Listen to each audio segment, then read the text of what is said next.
They said it couldn't be done, but I finally found something that blows more than your mom, and it's called paper mache. Despite somehow getting an A+ on this project, it was an absolute disaster from start to finish.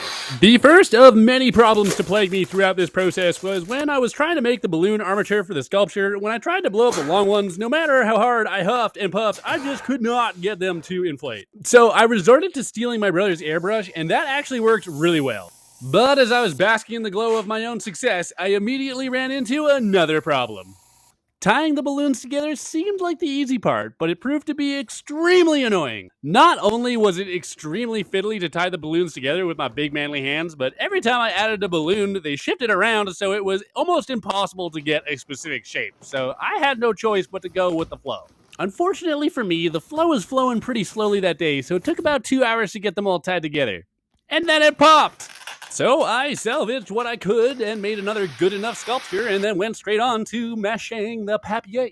Now I wanted a smooth paper mache, and in the recipe they were very specific about not using a particular brand of drywall paste, otherwise it wouldn't work. So I very intentionally didn't buy that brand, but I guess I can go fuck myself because it didn't work anyway and it was totally fucking useless. So on my second attempt, I just decided to freestyle it, and I soaked some toilet paper in water, put it in a food processor, added some flour, added a little bit of glue, and voila, it worked out pretty well. It didn't really stick to the balloon very easily, but I was expecting that, and I found that if I just kind of squashed it onto the balloon with my hands, it actually stuck on okay. And once it was dry, I added some drywall paste on the outside and sanded it back to give it a smooth enough look.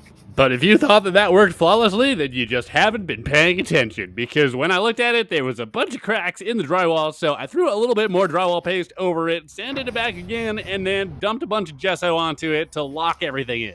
And then I was finally ready to paint the damn thing. Originally, I wanted to paint this like a blue-ringed octopus, but I quickly realized that was going to take way too long, so I had to simplify it somehow. So I added another layer of yellow on it, threw on some guidelines, and started painting in some pure black spots. In the end, it came out looking like a wet floor sign from the future, but my teacher really liked it, and it's done now, so that's really the most important thing. What do you think?